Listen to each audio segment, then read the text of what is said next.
ইদানিং গতকাল আজকে এবং গত কয়েকদিন দেশে একটা আলোড়ন হচ্ছে, প্রচন্ড রকম আলোড়ন। কিন্তু এটা ছোটখাটো বিষয় নয়। আমাদের অ্যাক্টিং চেয়ারম্যান সাহেব সেদিন বক্তব্য রেখেছেন, আপনার কালকে না বোধহয় পরশু দিন ওই আমাদের লেডিস ক্লাবে। ঠিক বক্তব্যের পরপর আমি জানতে পারলাম যে এদিকে আরেকটা ঝামেলা হলো যে আমাদের ছাত্র ভাইদেরকে কে ডেকে নিয়ে গেছিল, কি করেছে না করেছে ইত্যাদি ইত্যাদি।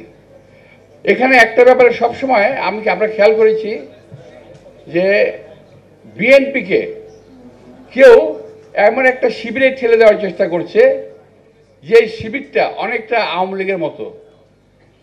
কেউ চেষ্টা করছে, একটা দল আজকে অনেকে বুঝে ফেলেছে কিংবা জানতে পেরেছে, আমরা জানি না, আমরা কিন্তু বুঝি না কেন এটা করে।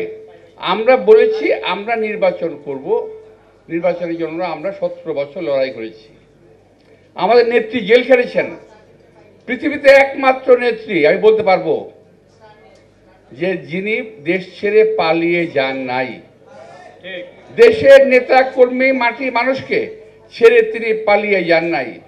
এখন তিনি আজকে তার কোনো চিকিৎসা চলছে না, যা আছে এ অবস্থা যদি আলহামদুলিল্লাহ তারা ভালো রাখেন আমরা হয়তো আরও কিছুদিন ওনাকে পাবো, কিন্তু ওনার চিকিৎসার অবস্থা নাই।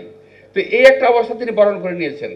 আমরা জেলখানা ওনার সঙ্গে দেখা করেছি, যখন দেখা করেছি তখন যে ওনার অবস্থাটা ছিল যেখানে থাকতেন এটা কল্পনাও করা যায় না। স্যাঁতস্যাঁতে একটা জায়গায় থাকতেন। আমি তো জেলখানায় বহুদিন ছিলাম, আমরা চেষ্টা করেছি যে ওনাকে ভালো জায়গায় নেওয়ার, কিন্তু পারি নাই, এই সরকার দেয় নাই। যাই হোক, আমি বলতেছিলাম যে বিএনপির নেতা কর্মীদের, এই দেশে মানুষের অনেক ত্যাগ, অনেক তিতিক্ষার ফলে আজকে আমরা একটা অবস্থানে এসেছি। উৎসবে খুশি হবে নগদে বেশি, কারণ ঘন্টায় ঘন্টায় আছে গিফট জেতার সুযোগ। গণতন্ত্রের জন্য আমরা কথা বলার অধিকারের জন্য আমরা এসেছি। আজকে কেউ বিএনপিকে মানে অবস্থা এরকম যে নির্বাচনে গেলেই তো বিএনপি ক্ষমতায় যাবে, এমন একটা ধারণা সবার ভিতরে এসে গেছে। আলহামদুলিল্লাহ আমরা কিন্তু এমন ধারণা করি না। আমরা ধারণা করি নির্বাচন হবে, নির্বাচনে আমরা কাজ করব, নির্বাচনে যাব। বিগত দিনে বিএনপি তিনবার ক্ষমতায় ছিল, যদি বিএনপি ভালো কিছু করে থাকে দেশের লোক আমাদেরকে ভোট দেবে, এটা আমরা আশা করতে পারি আল্লাহর কাছে, মানুষের কাছে। জিতি ভালো, না জিতি যে আসে ক্ষমতায় আসবে তাকে আমরা সালাম দেব, কিন্তু যাতে বিএনপি ক্ষমতায় আসতে না পারে। ওই যে দেখছেন না আপনার গান বাজনা অনুষ্ঠানে একসঙ্গে সুর করে কাওয়ালি গায়, একটা কি জানি বলে এটাকে, কনসার্টে রয়েছে, কি বলে এটাকে জানি না, এটা আপনার একটা গান গায় সবাই কাওয়ালির মতো। এখন বিএনপির বিরুদ্ধে পুজো পড়ে লাগছে কি এমনি বিএনপিকে খাটো করা যায়, বিএনপি মানুষের সামনে খাটো করা যায়। কিন্তু যেখানে আমাদের নেতা, আমরা যত ভুলভালই বলি না কেন, আমাদের নেতা তারা একটা মানে তো ঠিকঠাক কথা বলে যাচ্ছেন, দেশে মানুষ পছন্দ করছেন। আমি যাদের সাথে কথা বলি তারাও কিন্তু কথা বলেন যে না উনি ঠিকঠাক লাইন মতো আছে, কথা বলতেছেন, ভালো কথা বলতেছেন। নেতৃত্ব এস্টাবলিশড, বহু আগে বলেছিলাম যে বিএনপির নেতৃত্বের কোনো সংকট নাই। এটা আমি এখন থেকে আর 10-12 বছর আগে বলেছিলাম লেডিস ক্লাবেই, আজকেও বলি নেতৃত্বে বিএনপি কোনো সংকট নাই।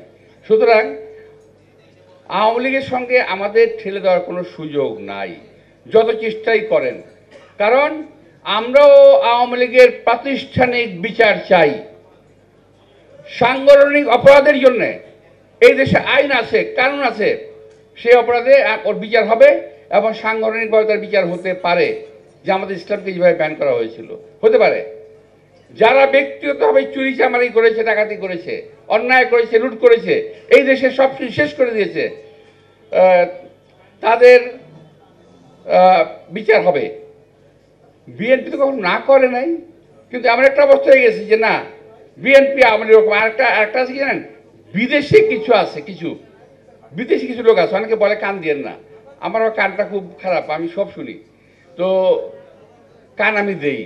কারণ ওই লোকগুলা এই বাংলাদেশকে কখনোই শান্তিতে থাকতে দেবে না। কারণ এরা কারো না কারো দায়িত্ব পালন করছে এজেন্ট হিসেবে।